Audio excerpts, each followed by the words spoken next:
of the Conejo Recreation and Park District Board of Directors. At this time, it's my pleasure to ask Director Buss to please lead us in the pledge. I pledge allegiance To the flag of the United States of America and to the republic for which it stands, one nation, under God, indivisible, with liberty and justice for all. Thank you, Marissa and all. A roll call, please, Aline. Here. Nichols. Yes. Director Huff, Yes. Director Cussworth. Here. Director Buss. here. Very good. We have a quorum.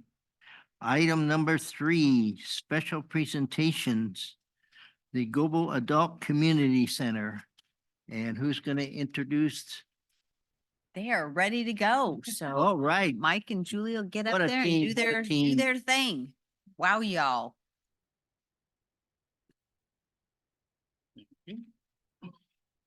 Good evening, esteemed directors, staff administrators, vast members of the public this evening.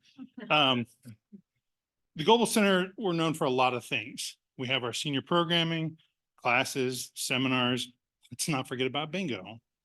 But what are we best known for? What's the most thing that people want to come and hang out with us for? It's the parties. Let me take you on a little journey, small sample, if you will, of all the amazing parties that we have. Because the Global Center, we live to entertain. Only if it works. So Oktoberfest was originally created when we first started our parties. There were a lot of afternoon tea parties and high tea services. And I was thinking to myself, what can I do to combat tea parties? I know something with beer.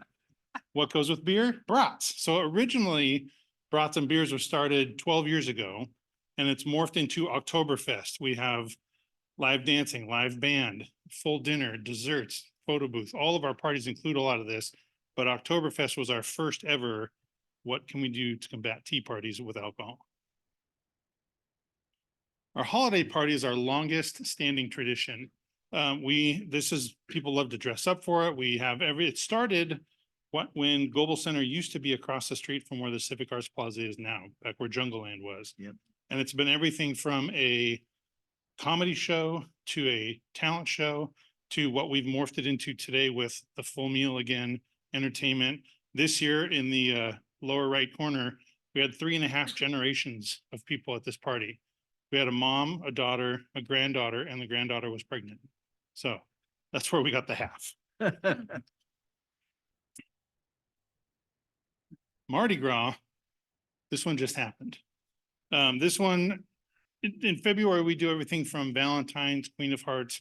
This year was Mardi Gras. This is by far the one that most people dress up for. And you got a rare glimpse of Chef Mike in the photo there as well. St. Patrick's Day, we just had this one.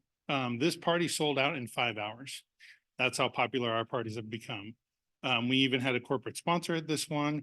And again, the photo booth, the food, they just love to come and decorate and get dressed up and hang out and party with us. Cinco de Mayo. This party inspired the purchase of our famous margarita machine. And if you ever thought that there was ever decorations everywhere you look when you come into Global Center, you have to come to this party because it goes off the chain.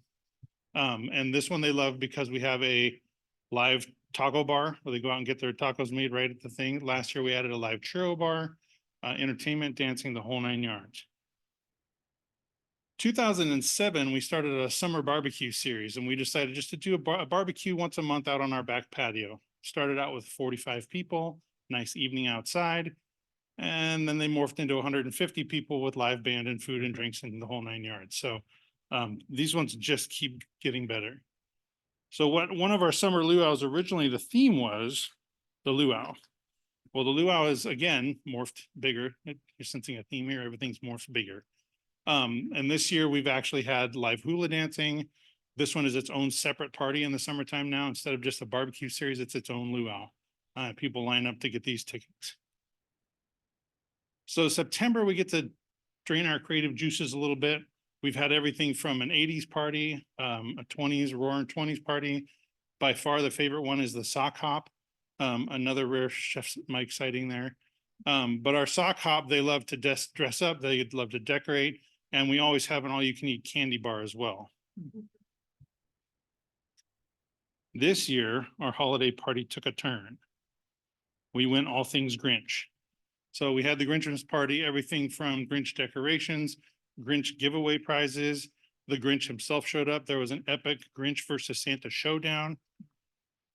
And then this guy. So all of this is just a small sampling of the parties that we do every year. On average, we have 14 parties and 2,500 to 3,000 people come and just party with us. We can't do this without the help of our commissioners. They sponsor these parties, they attend these parties, they're like extra staff members at these parties. So it's a great partnership with them. And we could not do any of this without them. So I hope you've enjoyed a little bit of our party scene. Now I'm going to let Julie step up and talk a little bit about our volunteers.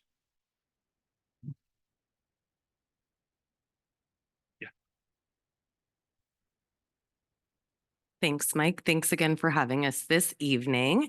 I'm going to talk a little bit about the Conejo Senior Volunteer Program. CSVP was created to provide an opportunity for adults 55 plus to use their life experiences and skills to meet local community needs. CSVP was originally RSVP, which I'm sure a lot of you remember. It was the Retired Senior Volunteer Program. A lot of people actually still call it RSVP. And about 12 years ago, Jim, are you guilty of that? About 12 years ago, the Conejo Rec and Park District decided to get rid of the grant, and we decided to subsidize the program, which was really helpful because with the RSVP grant, they really wanted volunteers to focus on volunteering at Los Robles Hospital, Conejo Free Clinic, and more on the medical side, and taking away the opportunities at the Stagecoach Inn and docenting opportunities. So when we did that, that was able to keep the program going. And we also have our Global Senior Center Commission. They give us $10,000 a year as a grant. We also get a $10,000 grant from the City of Thousand Oaks Council on Aging. And we also get a $15,000 grant from the Ken Rose Kitchen Foundation. Why volunteer with CSVP? We have, as you can see, sorry about that, trying to do too many things. The best part of my job, I would say, is on a weekly basis, I get to meet with potential volunteers, and they come in and they give us an idea of what they want to do. Do they want to work with children? Do they want to work with seniors? Would they like to work in the arts? And we share with them what the needs of our community is. And then we help match them. So we're like matchmakers. And it's really great to figure out kind of what their best fit may be. We also have an April through, I just sent out the April through June newsletter. So we have a quarterly newsletter that you all receive, which has a lot of different opportunities. We also send out a monthly email blast. And we have an appreciation in the park, which will be on April 18th this year, which everyone is invited to. We'll have a live band, some great food, raffle prizes. And we also have a volunteer. She has been with the program for a very long time, who calls every single one of our 800 plus volunteers on their birthdays. And they love that. These are some of the agencies that we help place volunteers. So we work with about 75 local partner agencies. Volunteers, they tutor students, they tutor adults with adult literacy, they prepare taxes, they garden. There is something for everyone.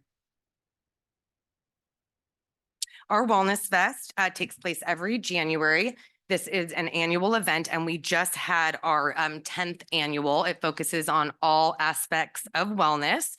This year we had, I think, the most agencies that I have had since I've been here since 2017.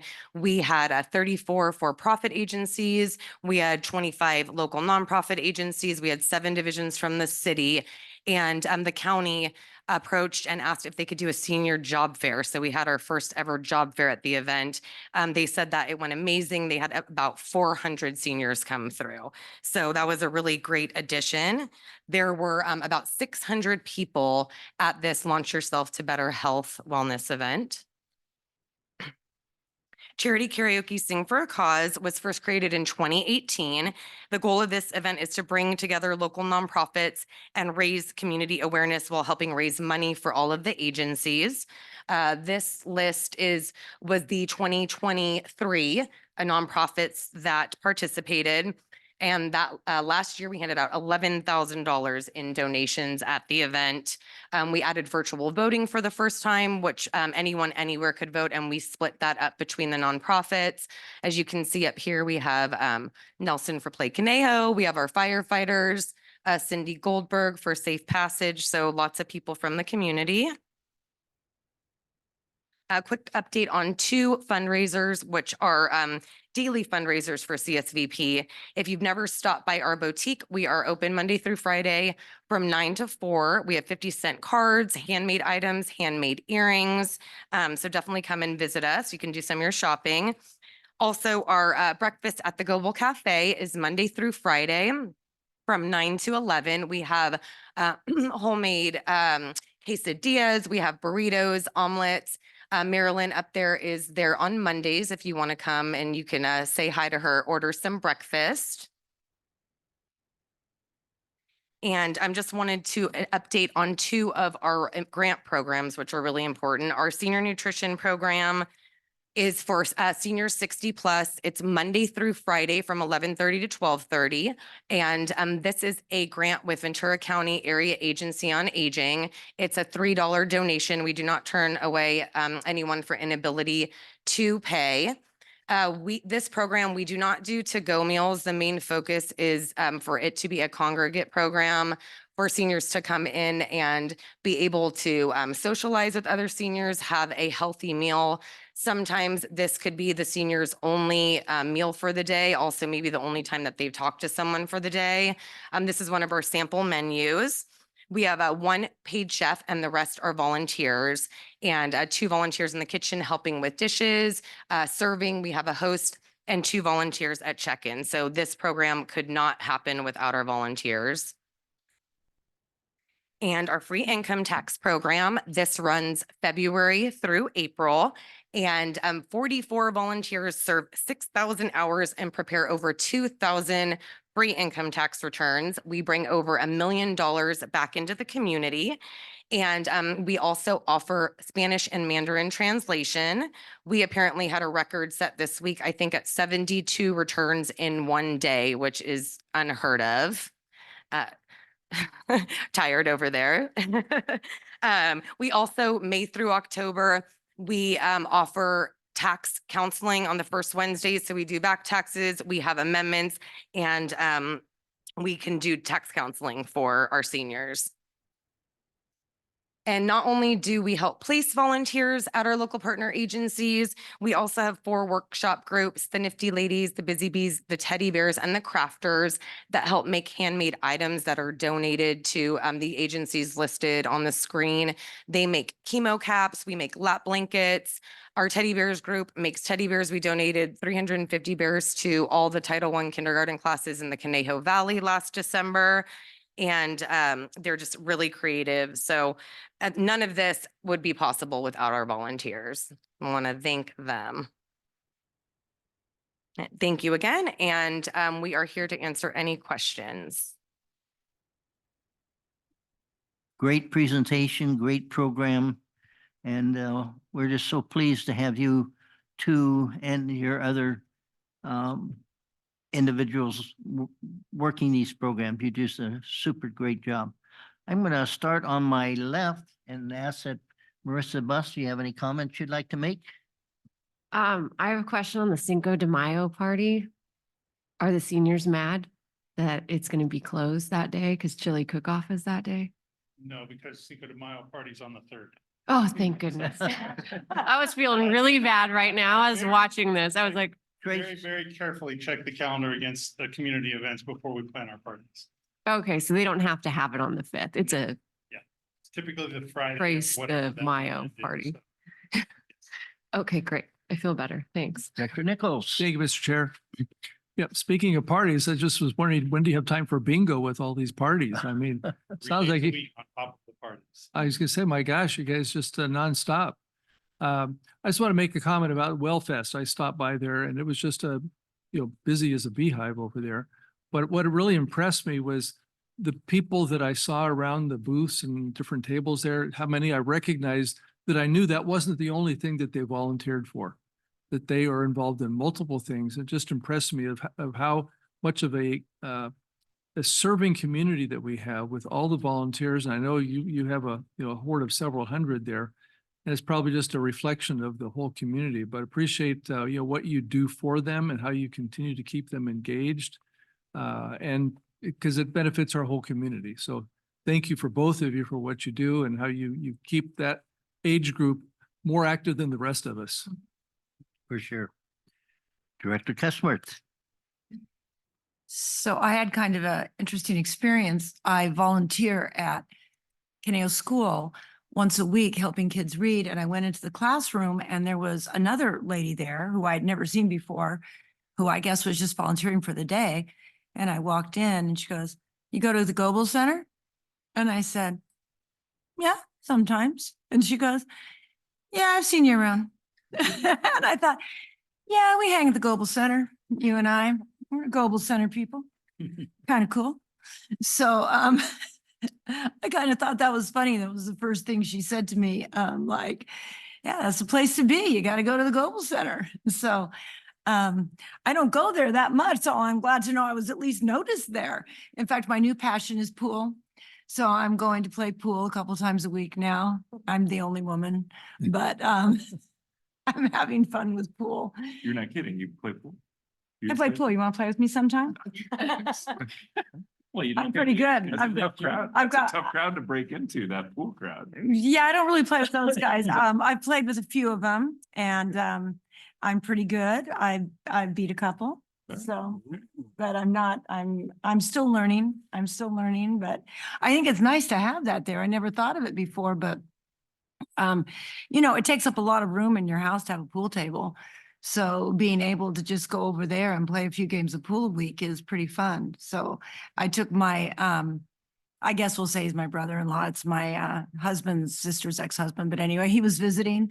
And so I said, "You want to go play pool?" And he was really impressed. He was like, "Whoa, this is great. You've got a billiard table and you've got all this." So we played a few games together. So it was kind of a, nice thing to have. There's a lot of things there that it's, a wonderful addition to our community. And of course, the volunteers that we have here, it benefits our community, it benefits the volunteers.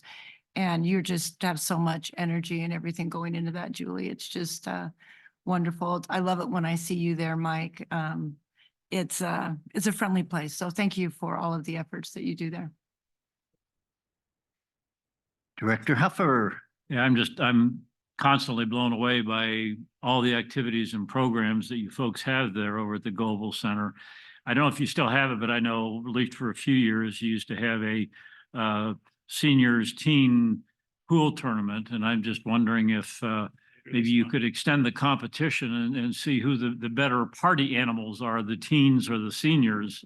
But the group or the collection of parties that you were showing us there, I think maybe the seniors might be able to win hands down. So, and there's several of those parties I wasn't aware of that I'm definitely going to hit to check out, including the 60s party. So when is the next 60s party, by the way?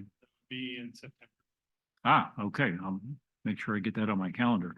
I do really appreciate, and I didn't realize how many volunteers she had to call, but every October 11th, I'm always amazed to get a phone call wishing me a happy birthday, which I think is really special. So I do appreciate that. And the charity karaoke, I made the mistake of participating once, and since then I've been a spectator, but it's a great event and a lot of fun. And I don't know if all the board members had a chance to try the breakfast over there, but if you haven't tried their breakfast burrito, that is just absolutely to die for. Are you allowed to go if you're underage? It's For breakfast? Breakfast is open to the public. Yeah, it's like, it's a restaurant, basically. They don't charge you? Okay. Well, I think it's actually 18 and up, isn't it? Yeah, Not- I've never questioned a woman's age before. Might qualify as over 18. But yes, now that we're an adult center, a lot of our programs are 18. Nelly, breakfast is any age. You can bring in, Oh, I can even bring kids. yeah, you can bring in a 2-year-old. But I mean, as far as like my brother-in-law, he said, are they gonna card me? I hope they do. And I said, it's 18 and up. I mean, if you want me to, I can. But again, thanks to you two and everybody, all the staff and the volunteers that you have over there. I know we get comments all the time with the clients coming to the tax program, said, oh, we found out about the tax program over at the Global Center. And we love the programs at the Global Center. There's so many things to choose from, whether they're active activities or less than active activities. But thanks for everything you do. Thank you, Mr. Huffer. As you know, in tonight's meeting agenda, there is that senior commission election, and I happen to be an observer. And I would say with the previous commission or the current commissioners who are running for reelection, and even a couple of the candidates just raved about our Global Adult Center programs. It's the best in the county. And then the next person said it's the best in the state. And another person said it's the best in the nation. So you have a great reputation, and we appreciate again everything that you do. I do have one question in reference to your St. Patrick's Day party. What was the entertainment this year? We had a live band. It was Pier 101. So that's a 6-member band. Okay, and they play the Irish music? Oh, yeah, I went to a local restaurant. It started off with traditional Irish music, and then it turned into some modern Irish music, I guess. I didn't stay around to listen to much more. But again, you guys are great. You are so much appreciated, and thank you for all that you do. And I can add to Director Huffer's comments about that cafe. I'm a regular there, and you guys put together really a super breakfast. So thank you. Thank you. Thank you. Okay, we're moving on to item 4, items from the public. And I do have one speaker card, Mr. John Brooks.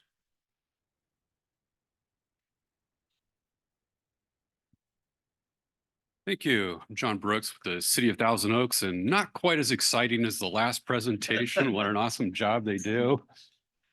And but I do want to actually, before I want to get started here, I really want to say thank you to the staff. You guys do a phenomenal job with everything you do, and certainly supporting the sustainability department with water conservation, assisting us with some of our challenges with emergency operations. So just a great partnership with everyone here, and we really appreciate it. John Brooks, City of Thousand Oaks, Sustainability Division. And what I wanted to just briefly make you aware was we do have a climate and environmental action plan out now. And so probably many of you participated in some events in years past where we did Vision 2064 and what should we do in the community. And one of the things that the community said is we want to do a climate action plan. It's taken us a while, but we're now getting there where we have a draft climate action plan out, open for comment. I have shared this with your staff, but we want to make sure that everybody has an opportunity to comment on it and let us know what you think. There's really 2 big areas we need to think about here within the City of Thousand Oaks. 63% of our greenhouse gas emissions are in transportation, 20% in natural gas.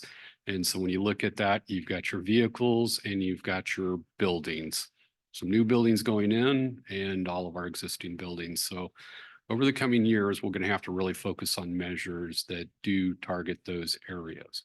But we also have other things in the plan. It's an environmental action plan. So these things may not make a significant emissions reduction, but there are quality of life issues, like a dark sky ordinance. That would be one of the items in there that we could choose to pursue. Another one that would affect you a little more is there's proposal for a ban on gas-powered leaf blowers. So I did want to call that out for your staff to consider how that would affect your operations. So there's 60 odd measures in this plan. And we encourage everyone to take a look at it and share your thoughts. City Council is having a study session next Tuesday. And it'd be a great opportunity to share any comments that you have with the council for the council then to give us direction, what they might want to see in the next version. So thank you, and leave it at tokes.org/climate action is the website address. I can leave a few of these flyers here.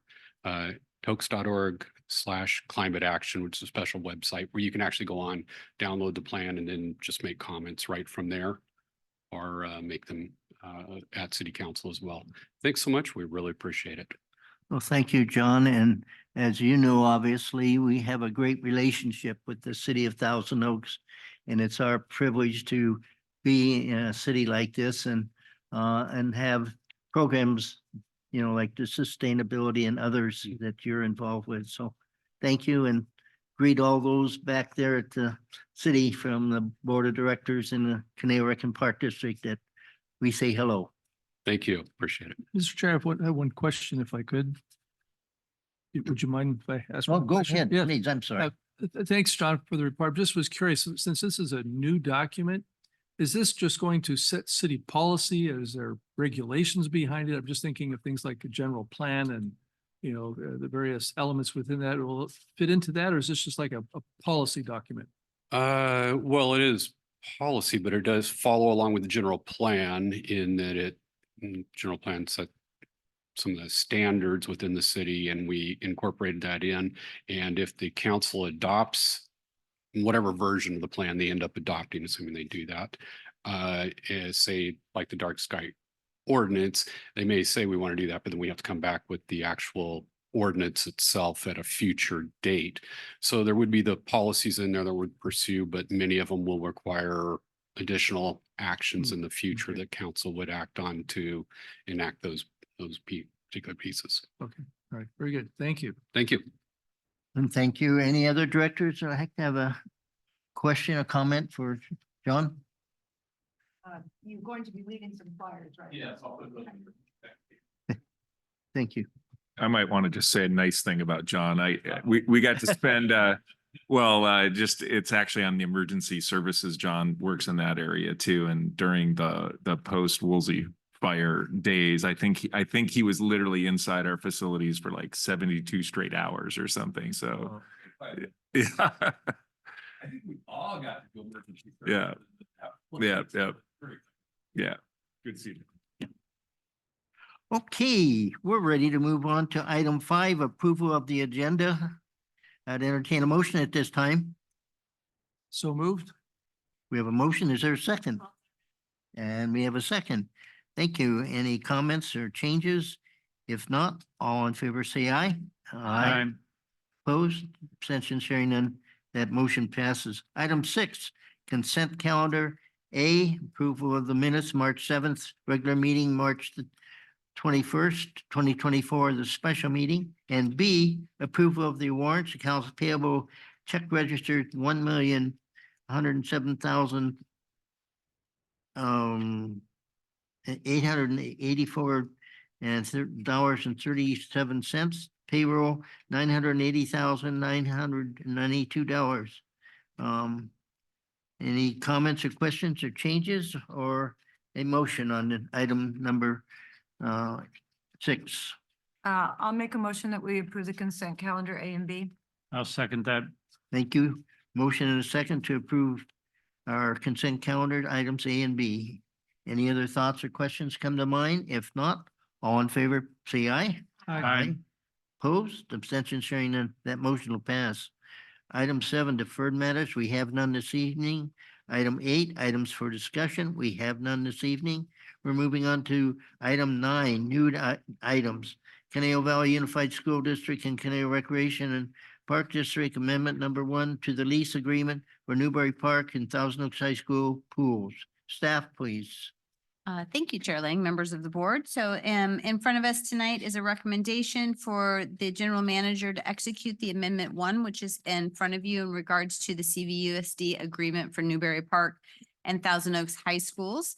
As you guys know, the district runs those two pools in the summer. We have for many, many years. And you also know that our agreement is that we pay 25% of their maintenance and staff to operate those pools for the whole year. So whatever it costs on those two budget lines, we pay 25% of that. And then those pools are ours in the summer. Over the last few summers, we've had some different things going back and forth. We charge the school district an amount every year that's agreed upon in March for their use of the pools during the summer. So their swim team, their water polo team pay us for what time they use in the pool. And it just starts to get a little bit confusing. So this year, staff on both sides decided that we would try something a little bit different for this upcoming year if we all agree on it. This has already been approved by their board, so it's coming to you with their approval already. But the idea would be that basically the pools would be ours from 9 o'clock in the morning until 10 o'clock at night. Those would be our normal times for lessons and open swim and rentals and all of that stuff. That would give the school district their sanctioned sports, water polo and swimming, the opportunity to use their pool before 9 o'clock in the morning at no cost. If they want to use it between 9 and 10 o'clock at night, 9 in the morning, 10 o'clock at night, they would still pay us the agreed upon amount of the $44. This year it's $44. So this would just allow them that opportunity for the school district to office their sanctioned sports time to do that in the morning. In return, we, instead of paying 25%, would pay 20%. So what is in front of you is two agreements, one for each school, basically changing that we would pay 20% instead of the 25%. In exchange, they would get the hours before 9 o'clock in the morning for them to use, and they would be responsible. We would be responsible from 9 in the morning until 10. Our staff is very excited about this. It will be an interesting year to see if the schools actually use those times or if they're still paying us. And so at the end of the year, staff on both sides will be discussing if this was of value, and it may be something that we decide to change to the contract permanently moving forward, or it may be something that one side or the other feels was not of value and we decided to go back to the original agreement. So with that, I'm available for any questions on that. Thank you. Good report. Board members, any guesses? Director Cussworth. So this is, pertaining to the summer time when we use the pools. Is there ever any time during the school year that CRPD ever uses the pools? And if that's the case, do we pay them a fee? Yes, in my 8 years, we have never used the pool during school time, and our contract is really from the Monday after school gets out until the Friday before school gets in, and that's our time. So yes, if theoretically, if we were to use it during their time, we would pay their rental fees. Okay, but there's never been a need. We've never I had any can't think of programs or anything. anything. So if we want to use a pool during the school year, do we use the CLU pool? Do we Yeah. have programs going on at the CLU pool? At the college pool? Yeah, isn't that the CLU? pool? Yeah, yes. Oh. So the community pool at CLU is ours 100% of the time, obviously. And then the CLU college pool, we do run some things out of that pool, yes. Okay, that's what I thought. So I guess at another time we'll have an agreement with CLU that we're going to be looking at, or is that that's just our pool? So we don't really have agreements with them. Yeah, I was just kind of trying to put together our CLU, what do we do with CLU and what do we do with the schools? Yeah, I mean, So- we definitely, we have an agreement with CLU that allowed us to construct a pool on their property. The city and CRPD paid for the construction of it. There's actually a component where the school district even helped, but we basically own the pool at the community pool at CLU, the small pool. That's ours 100% of the Right. time. On the deck or in the field, there's some, agreements about shared use and swapping use. The part of the whole allure of the CLU pool was that the 8-lane shallow depth warm-up pool allowed them to then have the NC2A tournament caliber swim meets there, because it's got, you need that warm-up pool for the Olympic size pool. So anyway, it's our pool. We have an agreement with them that actually it ends. I think it's still 15, 20 years out, but I think it was for 30 years, if I remember. So we're probably 10 or 15 years in. So if they do swim teams there and things of that sort at CLU, do we have an agreement that they can just use the pool as a community pool, or do they lease the pool from us? I know this has nothing to do with this contract. I'm just trying to get information about our different agreements with the two different pools. So this- at CLU, the CLU pool and the community pool, we do some sharing. So we help them with lifeguarding. When they're not using the pool, we're allowed to use the pool and stuff like to that. So it's kind of an agreement amongst staff and their staff and our staff. Like, you're not using it, what's your schedule? Can we use it?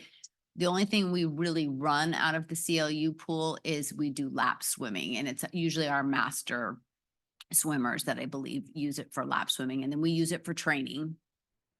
For Well, and you lifeguarding. have camps there. I know my granddaughter took. Our a camps are class at there. our pool. They might go over and do, I think they have diving board camps. Did Because you they have a swim diving lessons board. there? I was picking my granddaughter up Yeah. at the CLU pool a couple times, and so she was doing something. Maybe Mm. that was a different program. I don't know. If it's available to us and CLU is not using their pool, we are able to go over there and use it. Okay. All right. So it's just kind of it's a shared agreement. It's not When like they're not anybody's- using it, we can, with permission, use it. But it is our pool, No, it's not our pool. the CLU pool. Correct. I The thought you said it was college our pool. pool, there's two There's pools two there. pools side by side. So when we say the community pool at CLU, we're talking about the little shallow pool. The Okay. big Olympic size pool is CLU's pool.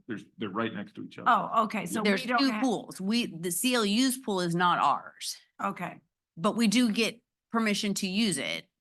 Our little pool, the one where we do the polar bear plunge and the swim lessons and the rec All right. swim and all that stuff, that's our pool on That's your their pool. property. But we call it the CLU community pool. So sometimes it can get confusing. All right. I was just Yeah. wondering. So you do run classes out of the little pool? Yeah, those are all ours. All That's what our I thought. classes are come out of the shallow pool with the grass and the chairs and all that good stuff. That's our pool. All of our classes So when come out of that. somebody used to come and complain a lot about lap swimming, Uh-huh. were they complaining about lap swimming at what's technically the CLU pool? It depends, because during COVID, CLU started letting us use their pool. Okay, so that was then. So we used to have all our lap swimming just out of our pool, but now we have the privilege of, we get to use two pools. So Okay. it depends. They have to register online, and like, I can talk to you some more about it offline if you want. It's not that important. I was just trying to clarify what our agreements were with the three different pools. And so, because I felt, okay, we've got these pools. I was just kind of trying to clarify it all. in Yeah, one. CLU community pool is 100% our pool. Right. And that's next to the CLU pool. Correct. We don't have both pools. Correct. But sometimes we use the CLU pool. Correct. Okay. But we don't exchange any money between CLU and our pool. It's all just a shared thing Most of the time. most of the time. Yes, because we Okay. lifeguard for some of their rentals, and in which case they charge their rentals and they pay us. All right. So we're kind of working cooperatively with them. in the pool. Correct. And sometimes they'll use our pool Yes, for warm-ups. correct. All right. And okay, thank you. I was just trying Welcome. when we brought up the pool thing, I thought, well, let Yeah. me just ask questions about all of our pools and Yeah. how we're using them. So thank you. Yeah, the high school pools are ours in the summer from the time school gets out until the time school goes back in. Currently, we pay 25% of the whole year. We're looking at 20% from 9 AM to 10 PM. Okay, thank you. Any other board member? Yes, Director Nichols. Thank you, Mr. Chair. Ms. Callis, I was looking through the staff report, and when I first read it, I was surprised that we had that much control over it for the entire year, because I didn't see any dates as to when it started or stopped for, park district control versus the school control. And I couldn't believe that we would have control over it before 9 o'clock during the school year.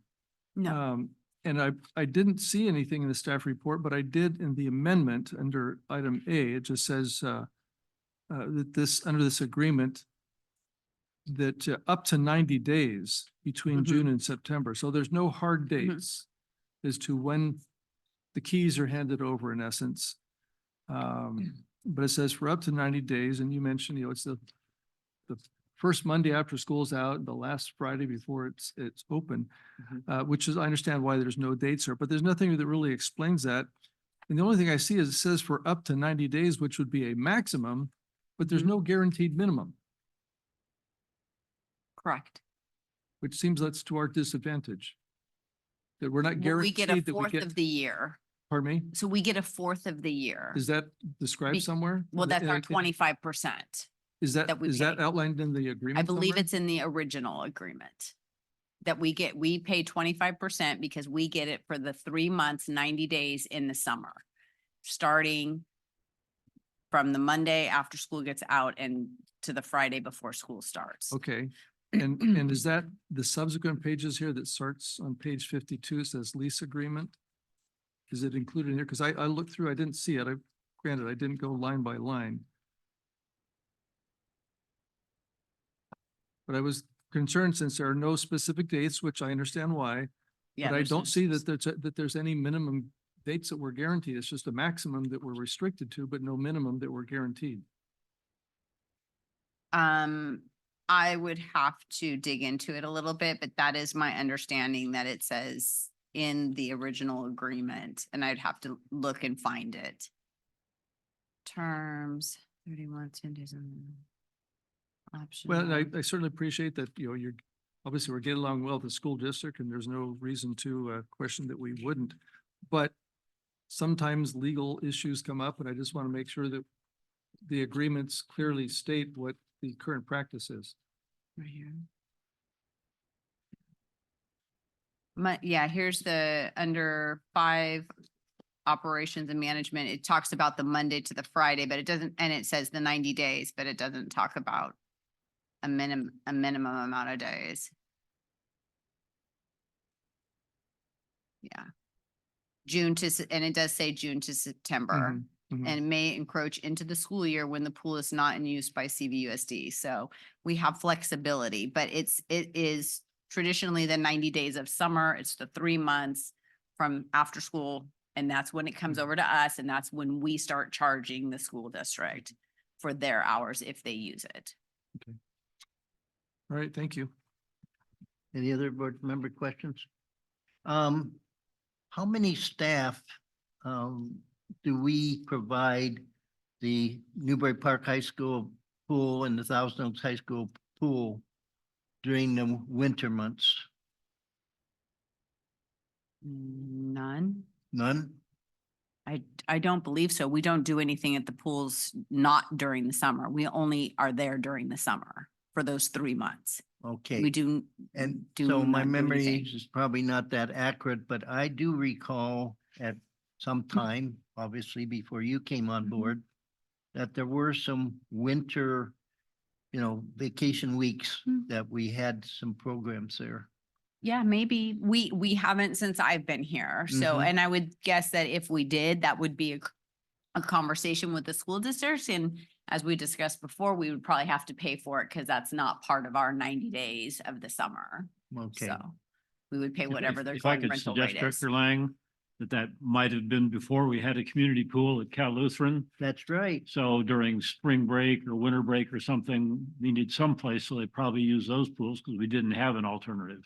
You're exactly right. Good point. Thank you Way before my time. for reminding me. Okay, any other questions associated with this item? If not, I'd entertain a motion associated with the Director Item. Lang, I'd like to make a motion that we approve the staff recommendation to authorize the general manager to execute amendment 1 to the lease agreement. Thank you. Is there a second? I'll second it. I have a motion and a second. Any other comments or questions? If not, all in favor, say aye. I, Opposed, abstention, hearing none, that motion will pass. We're moving on to item B, letter of support regarding HR 7525 Special Districts Accessibility Act. Mr. Friedel. Thank you, Chair Lang and members of the board. This item starts on page 67 of your packet. And it's a very simple recommendation. It's this board to support HR 7525, and it would authorize the chair to sign a letter, expressing our support, which is also, I think, the draft letters in the packet as well. And this is actually something that we may have been able to simply just, say, hey, you're the chair. This is something right in line with what we've been working on with CSDA. But I thought this would be actually nice to bring to the whole board, just to remind the board that when COVID happened and the COVID relief funds were coming out of the federal government, and it was going to businesses for PPP loans, and it was going to nonprofits, and it was going to state government and county government and city government, we were left completely out of the sort of any kind of direct federal funding allocation from that. And I think that experience wasn't unique to us. It happened to special districts throughout the entire country. And so and this is also an opportunity to remind the board of everything this board, authorized us to do in those months and ultimately years after COVID.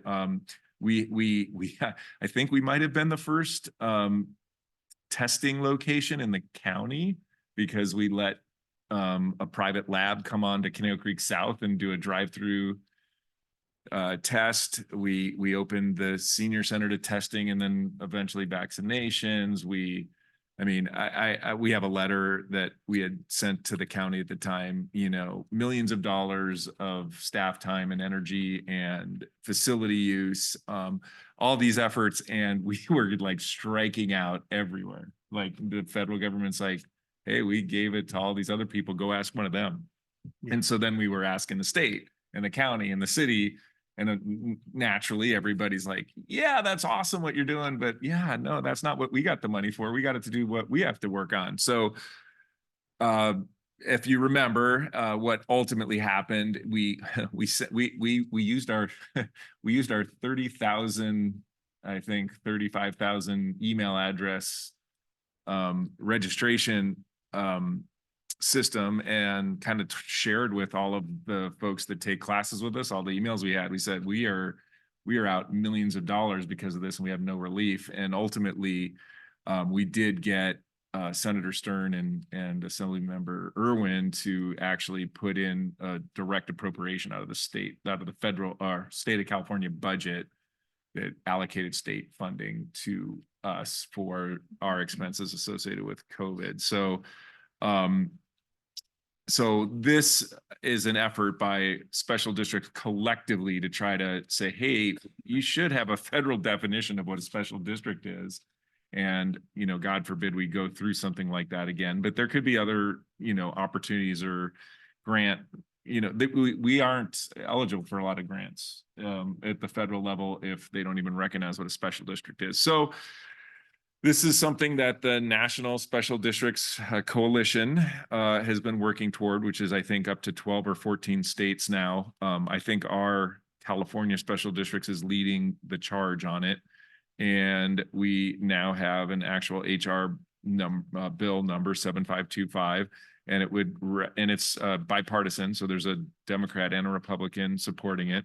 And it's called the Special District Grant Accessibility Act. And it basically provides a formal state, federal, countrywide definition of what a special district is, and kind of recognizes all the different work we do.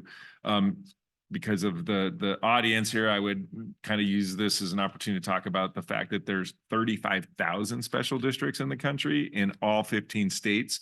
And they basically use almost, 17% of all local government revenue go to special districts. So, we are Rec and Park, but it's every single kind of government service could be a special district. So this applies to water and wastewater districts and irrigation and fire protection, ambulance, transit, healthcare, airport, anything that is a government service that is done, what I like to say is a la carte. You just do this one narrow service, but this would be, I think, useful for us moving forward in the future. So staff's recommendation is to join many other special districts and request our legislator to support HR 7525. I'm available for questions. Thank you, Mr. Frito. Any questions of the general manager? Okay, if not, I'd entertain a motion.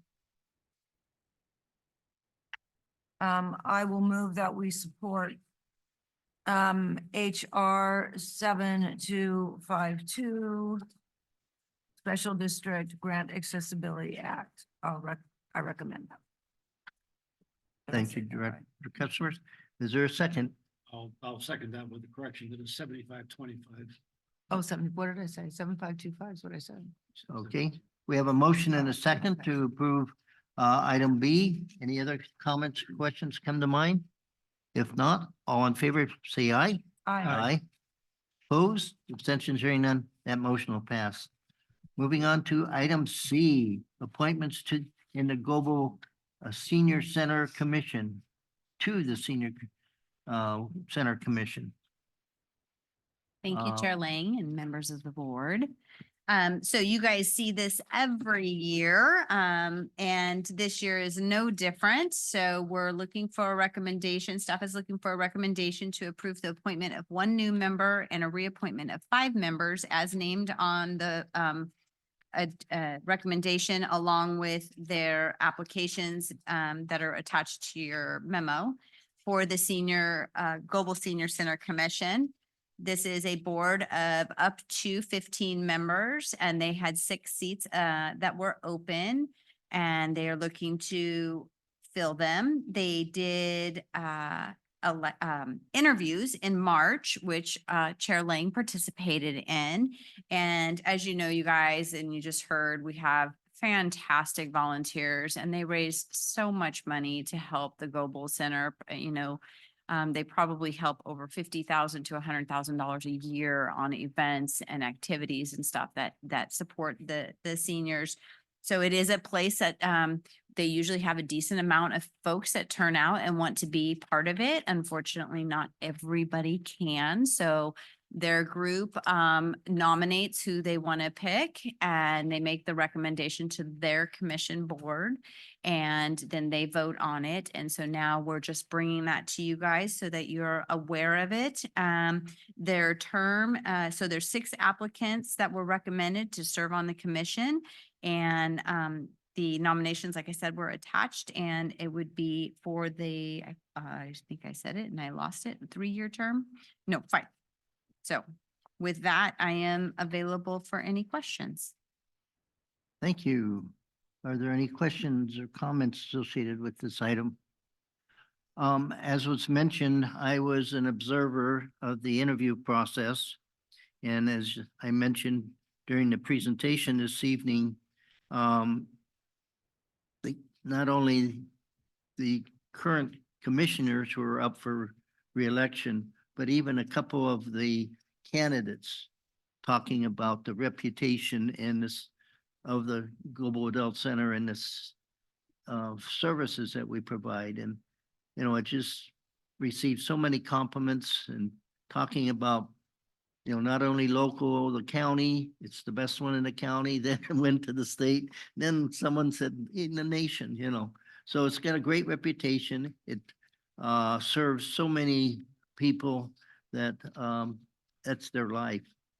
And was also mentioned, I can't recall, it's this evening, the word bingo. And everybody, if you saw their application, those current commissioners all mentioned bingo in their little resume because it is so important, important part of the commission. So anyway, each of the commissioners, brings something to the overall commission, and they all seem to focus on volunteering, workings, serving others.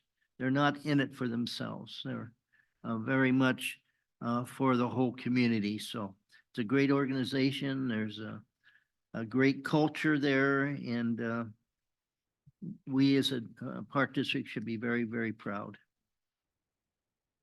Okay, any other comments or questions? If not, I'd entertain a motion. Director Huffer.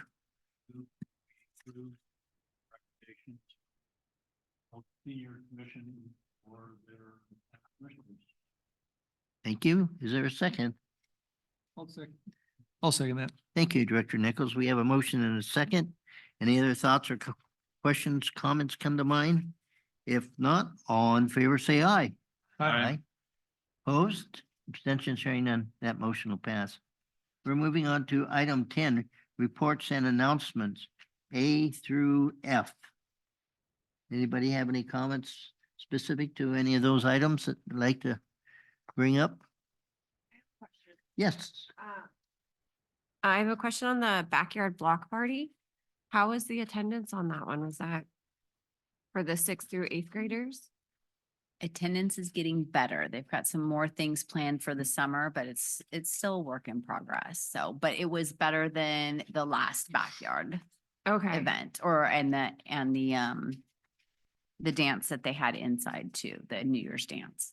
Okay, yeah, because that was one thing at the Youth Commission Summit that they mentioned was that the junior high students mentioned that they didn't know, because I kept asking everybody about the kids there, and they were just like, we don't know, we don't see it, so.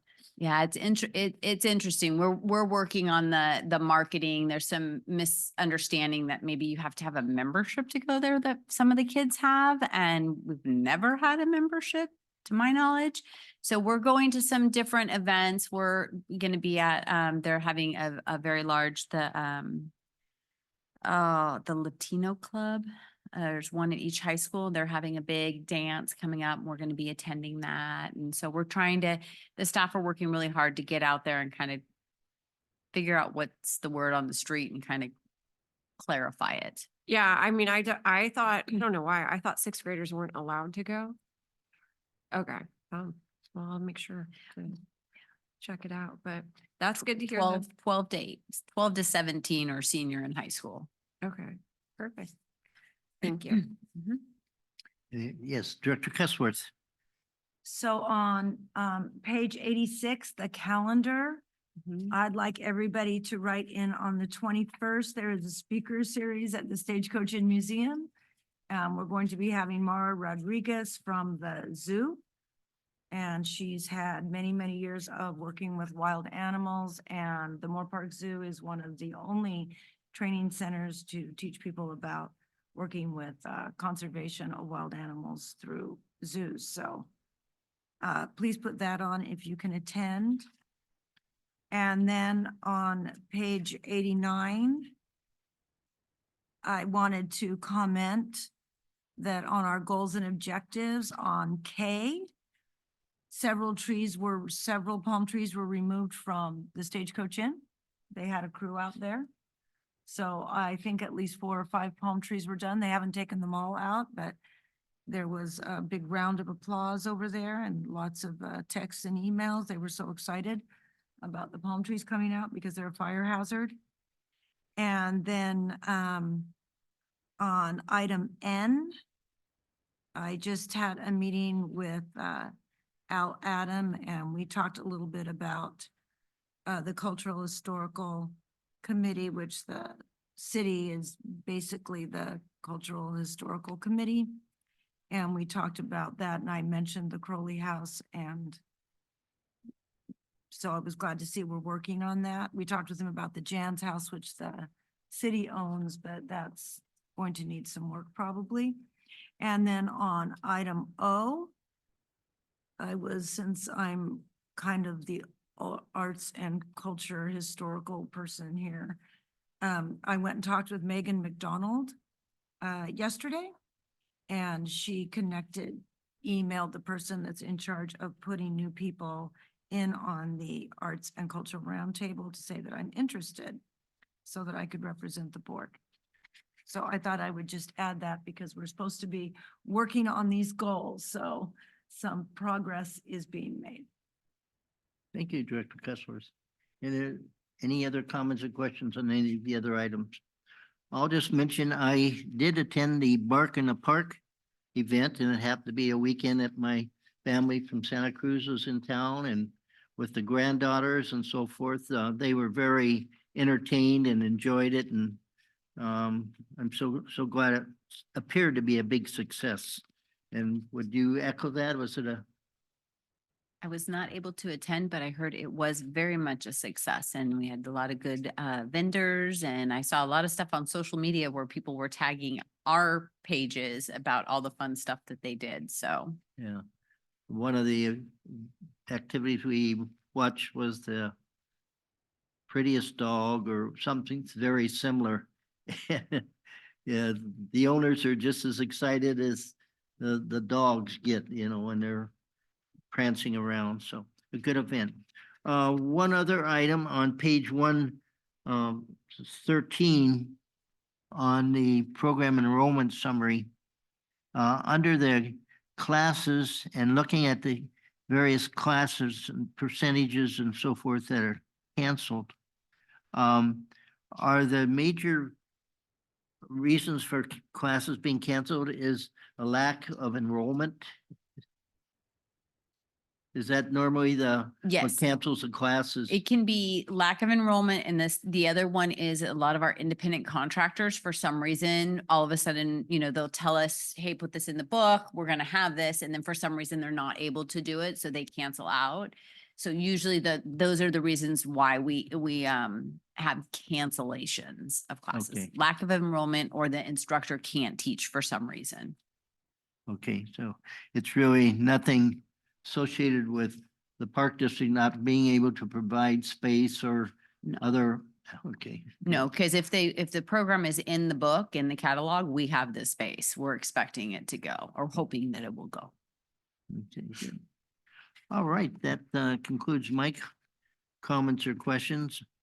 We're moving on to item 11, department reports. 11A, Parks Division. I have- Mr. Moody. Thank you, Chair Lang. I have no report, but I'm available for questions. Wow, that's unusual for you. Okay, we're moving on to Recreation Division report. Item B. All right, thanks, Chair Ling. So I do have a small report. So you guys all got a purple flyer in your packets. So this is just as we do after every program session, we do a survey. And so once again, here are our results. Once again, we have over 3% of people responded, which is excellent. As you can see, we continue to get satisfaction of a 9 or higher. On the bottom, we have we continue to get over 90% of people agree or strongly agree on the recommendations for classes and engaging and well-prepared and knowledgeable staff.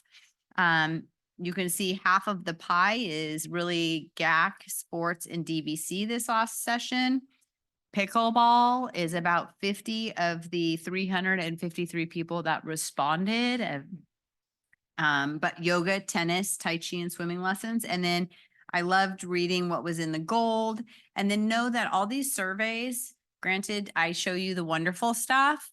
There are people who have comments, concerns, constructive criticism, and all of that gets pushed out to the actual unit that they're responding about. And that gives the unit staff the ability to read it, learn, see what they need to tweak, address, or kind of make their programs better. So that is also done with these surveys. I just show you the pretty stuff. That's Okay. all I have. Well, thank you very much. Board members, comments or questions? Okay, we're moving on to item C, Management Services Division. Melissa. Thank you, Chair. I also have no report, but I'm available for questions. Oh, man. Okay, any questions, finance? Okay, thank you. Item D, General Manager's Report. Well, mine will be a little longer since I thought you guys might say some things you didn't say, so I'll cover some stuff. Sorry. We were gonna leave when it's still light out. Just really quick, I did have, and I can't remember if I said this at the last meeting, but I did have the opportunity right before the field trip that I think it was the same week, go out on a tour with Supervisor Jeff Correll and Israel Rodriguez from his office. And we took a tour of a variety of CRPD facilities, but we focused on some stuff the county actually touches, like the senior nutrition program. And we went in the Global Center, and we went to the Rolling Oaks neighborhood park property and got out of the car, stood on the property, talked about it. It's in the county. Whether we go through the planning process through the city or the county, I am not clear on that yet, but it was great to have the supervisor and his interest in the parks. So that was awesome. And because he does have, younger kids, he's also interested in kind of the cool stuff we have. So it was great. Hillcrest Center, the National Park Service is moving out at the end of this month. The building will be vacant. The air conditioning HVAC system is completely shot, like literally physically like blew up. Yeah, like metal flying and all over. So there is no great cooling system, but we are going to have a conversation Monday with folks at the city about whether we can put therapeutics in there over the summer, if we can figure out a way for sort of temporary portable cooling in just a small portion of the building. We wouldn't need the whole thing, but we are looking at that as an option. A place inside the Jantz Marketplace we thought was going to be available is not available. So we need kind of some square footage for therapeutics. And so the city is willing and interested in talking to us about it. So I don't think they have the ability to turn around that building quick enough for another tenant. So they're letting us look at it for the summer. Just thought you might know the city did approve the Comprehensive Cancer Center, and really what that means to us, since I just mentioned Rolling Oaks neighborhood, is there is a condition in that approval that requires them to help financially support the cost of a sort of public sidewalk from the corner of their property to the future park location. So that's kind of exciting that is now in place with that approval. And the last thing is, I would say that we will be bringing to you at the next meeting something that basically all the staff, like literally every staff person, every single full-time staff person, but especially Melissa and the folks here, Rochelle and Andrew had a little hand in it, and then Shelley at HR, a tremendous effort over. Now it's spanned, I think, 2 years, maybe since we've talked to the consultant, but we will be bringing you a side letter agreement with the union and the final classification compensation study at the next meeting. Kind of exciting, pretty exciting, really exciting. So that is something we have to look forward to at the next meeting. And with that, and I did want to say, sorry, I know we want to get out of here. That upcoming, the Thousand Oaks Planning Commission meeting is on April 22nd, and they're going to have 500 Teal Boulevard on it. So that, if you remember, was the project that this board considered at Hodenkamp and Teal Boulevard, where we talked about a small quasi public park area and splitting the Quimby 50-50. So that's going to the Planning Commission on April 22nd, if you're interested. And with that, I'm available for questions. Thank you, Mr. General Manager. Any questions of Mr. Friedel? Okay. Thank you again for your report. We're moving on to item E, Director's Reports and Follow-up Reports on Meetings, Conferences attended. Director Huffer. Not a lot specifically CRPD related. We were all at the nice tour of the facilities we went on a couple weeks ago. So I appreciate everyone organizing that. That was great. And I guess it's CRPD related. I'll be really glad when the tax season is over in another week and a few days. As I said earlier, we've been setting records for number of returns that we've been doing over there. So we had a few people who showed up and were unhappy because they had to wait for an hour. Sorry. It's free, come on. Yeah, exactly. Other than that, nothing much to report. Thank you, Director Cusworth. So I was thinking we didn't report last time, so I'm kind of reporting for most of the month, I guess. But, just a few things. I met with my board buddies, Bill Gorback and Al Adam, and that was a lot of fun. And I think that they really enjoy meeting with us. So it's a good program. And when you mentioned Rolling Oaks, Al Adam, who I just talked to a couple days ago, said how excited he was. He asked me all about the park and what our plans were with the Rolling Oaks Park, because it's going to be, they're hoping, a good place for the people that are in, the rehabilitation for cancer, that it could be a place that they could walk around, that it would be a calm place. And I thought it's interesting because when we bought that property, we were like, well, I don't know what we're going to do with this. And it could end up to be a huge benefit to our community with that cancer center there. So I think it was, thank you, Mr. Mooney, for your late night looking around to see what properties are available. Because he was very excited about that open space there, and he was very excited that we owned it. So it would be a benefit to them. So also I was at the VCSDA meeting. Really enjoyed it. I always enjoy these. I must just be a total nerd that I really like these presentations, but they were talking about water and the different types of soil that there is in the Ventura County and the history of water. It's something I had been looking into recently, so I enjoyed that very much. Patty Coleman was speaking at the Stagecoach Inn, and she was talking about homesteading, not in this area because we didn't have homesteaders, but kind of in the Santa Monica Mountains, specifically female homesteaders, which there weren't that much, but homesteading is something that people always think of happened in like Oklahoma, but it was all over the United States, and it was really interesting to hear about that part of history. I was at the Stagecoach Inn board meeting, and I guess that's it for me. Thank you, Director Oh, Cusworth. I wanted to say one other thing though, sorry. Say one other thing. So on page 89, you can tell I love goals and objectives.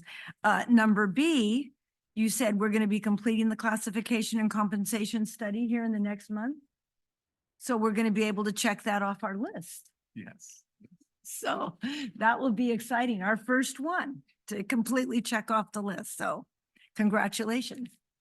Well, yeah, I was gonna say, we're all like, yeah, it's gotta get over the finish line. Yep, absolutely. Okay, Director Nichols. Thank you, Mr. Chair. March 12th and 13th, I was up in Roseville and Sacramento with the California Association of Recreation Park Districts Board. We had a board meeting on the 12th. And then on the 13th, we had a visit to the Capitol with our lobbyist. And they had arranged for visiting with several legislators, state agency heads of office, and actually some chief of staff, which might almost be more important than the legislators and the head of agencies, because they're the ones that make things happen. It was interesting. They had actually arranged for us to have what they call a swing space, which is just a little conference room there. And everybody else came to us. Last time we had to go around and go from place to place, but they had arranged for everybody to come to us, which was very nice, very helpful. It was a very productive meeting. We were at the Capitol for probably about 4 or 5 hours going through all that. Just good to make those face-to-face contacts, which you would think with legislators that being from, these weren't from your own area, you get to see them, but it doesn't happen a lot. So it was nice to make those contacts. Just last Friday, we received a notice from our lobbyist who keeps us very, very engaged in the various legislative matters. And I think, I know Ms. Smith and our general manager participate in the legislative committee meetings, and they can share their thoughts, but they do a real good job of keeping us apprised of all the issues that may we may want to consider being involved in, or that we should be involved in. Of course, it's based on the input that we gave them as the types of issues that we're concerned about. But one of the things that had been brought up by Senator Wiener in Senate Bill 937 was in an effort to, again, help development in the community throughout the state, is to either defray or delay, or some, depending on the types of things, developer fees, including Quimby fees, that those would be, pushed aside and wouldn't have to be paid either as much or as much on a timely basis. And so the RPPG, the firm that we're working with, went to bat for us and said, Quimby fees are really not part of the development fee process. That's supposed to be, land in lieu of either land or fees in lieu of land. That it's not just a kind of a development type of a fee. And after probably 6 weeks worth of I'll call it debating, because they do kind of go back and forth, they were able to modify the language in that bill so that Quimby fees are no longer a part of it. So that's a big win for us. Great. Just so we can keep doing business the way we're used to doing it. And, it's just paid dividends times over for having this group with us and identifying those types of issues, and then, fighting on our behalf where, in the past, we've just kind of waited around and just kind of watched and hoped. So that was encouraging, just got word of that. So I just want to pass that along, and some of the benefits and values of being part of an organization like that. And the other very influential evening I attended was the March 22nd flashlight egg hunt. I speak on behalf of my grandkids, who just thoroughly enjoyed that. We went to Page Lane Park with America and her staff there. They did a great job, and I've never seen so many eggs in all my life. And I know there was that at like 7 other parks were that same way. So kudos to the staff for pulling that together. I presume that each center had to adopt, 2 or more parks to make that happen. And there were volunteers there as well, and eggs galore. But it seemed like the kids were just having a blast, and the park was packed, full. I think they were more interested in the playground than they were the eggs. The eggs was kind of secondary. Huh. But the playground was just packed. They're having a blast. So it was fun to see. And fortunately, we didn't have to use too many flashlights, but kids were using them nonetheless. So we had a lot of fun. So thank you, and please pass that along. I did tell America there, thanks, but it was a great time. Very good. That's it. Thank you. Good report. And it seemed to get a lot of press in local papers. Yeah, very good. Director Buss. All right, I don't have much for you. I think since we last met, I went to the Thousand Oaks Youth Commission the city puts on, and it was really interesting to talk to the high school and junior high students in our area, and realizing like these kids are intense high schoolers. I mean, a lot of them were like, yeah, I'm here for my resume because I'm trying to get into college because this and this. And it was interesting listening to them about their concerns about drug abuse. And I was like, you kids are with 4.8s and what have you. And they're like, oh, no, not us. I'm like, oh, okay. So it was an interesting discussion to be talking to kids that though then are concerned about. So drugs was the big thing, and mental health were the 2 big things that all the kids wanted to talk about. And basically how we can help them. So I was there with Danielle Borgia was at my table, who's the Chamber of Commerce. Yeah, so I was like, wow, this is intense conversation, but it was really great to talk to them. And I did talk to them a lot about the teen center and trying to get their opinions on it. And they did say that basically you used to go there to play video games, but now you can play video games online against your friends, so you don't go to meet each other. And so they were saying it's really the physical events that they go to for the teen center.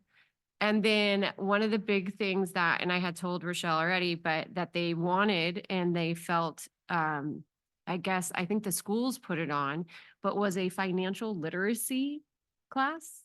And a lot of them were really bummed out that they missed out on it. And my sister actually works for Logix, and she spoke at it or helped them with it, facilitating it. So I did say that maybe that's something that we could put on at the teen center, since these high school students care about this. So I was like, well, something that we don't do. And then I went to the UD Gala for senior concerns, and that was really fun. And other than that, that's all I have for you. I do want to say on the calendar though, whoever was the genius who picked the concert in the park for the Taylor Swift, that is going to be an intense, and my kids will definitely, they'll be like, oh, we are going to that. There's going to be 5 million little girls screaming these songs. This is going to be hilarious. I actually can't wait for this. I think this is so funny that, because, you know, normally we have bands that like my kids don't know, but this is really, wow. You're going to hit it out of the park with this one. Thanks. Thank you, Director Buss. I too attended that not senior commission, the high school commission roundtable. I should probably get the right terminology. Youth Leadership Summit at the Civic Arts Plaza. And another topic in addition to drugs was bullying at the table I was at, talking about, you know, kids being bullied by other kids and so forth. So, and that's a topic for the last 5-6 years that I've been attending. I've been attending longer than that, but for the last 5 or 6 years, bullying is an important topic and concern for these kids. I attended as mentioned before, the senior commission interviews. I was being interviewed and videotaped at the King Gillette Ranch for the MRCA history. And so I had a couple meetings associated with that. And I went to the McRae Movie Ranch matinee a couple Saturdays ago. And then I was also videotaped for the all district music Conejo Valley Unified School District, a music festival, kind of a CRPD welcome to everybody on behalf of the district. So that's what kept me busy. Any other comments or questions? Yes, Director Cutsworth. Well, I forgot to mention, I was also at that youth leadership meeting. And one thing that a lot of the kids at my table spoke out about was just stress. I think a lot of these kids are just doing a lot. And I asked them specifically, is it your parents that are wanting you to do all this, or is it? And it was kind of a mixture, but some of the kids just said, well, I'm just so interested in so many things. And then a lot of them were just very interested in getting into college. So between studying and some of them were working and all the different things, but I had a big split between high school seniors and then junior high kids. And so the high school kids talked a lot about social media, where the junior high kids weren't on phones as much, or their parents were monitoring their screen time a little bit more. But the high school kids and the bullying came in a lot on social media, but most of them said that they weren't having a huge problem with that, but it was a concern for them. Because a lot of these kids were kind of like your top tier kids that are coming to some of these, but it was interesting. And I did have one girl who wasn't saying very much, and she came from a lower income neighborhood, and she really spoke up on the bullying. And that was a huge issue for her. it got very emotional where nobody else mentioned that as much. So I thought it was interesting, depending on the age, where they were living and different things, that the teens had a large variety of concerns. So it's always interesting to go to. So I enjoyed that. Yeah, very beneficial. And some of the comments by the teens after the event thought that they learned a lot about their local government, how the city of thousands, park districts, et cetera, operate and what it takes to have a successful city and park district, et cetera. So, yeah, that didn't come up a whole lot in my roundtables, but the fact that it was noted and by a number of youth who attended, and they have after the community leaders leave, they have their own little powwow, and that's when those comments came out. So when you're there, be on your best behavior. You're being watched. Okay. Item 12, request for status reports and items for subsequent agendas. Anybody have any? Okay. Item 13, items from the public. We have no additional public present. And no need for an executive closed session. So this meeting is adjourned.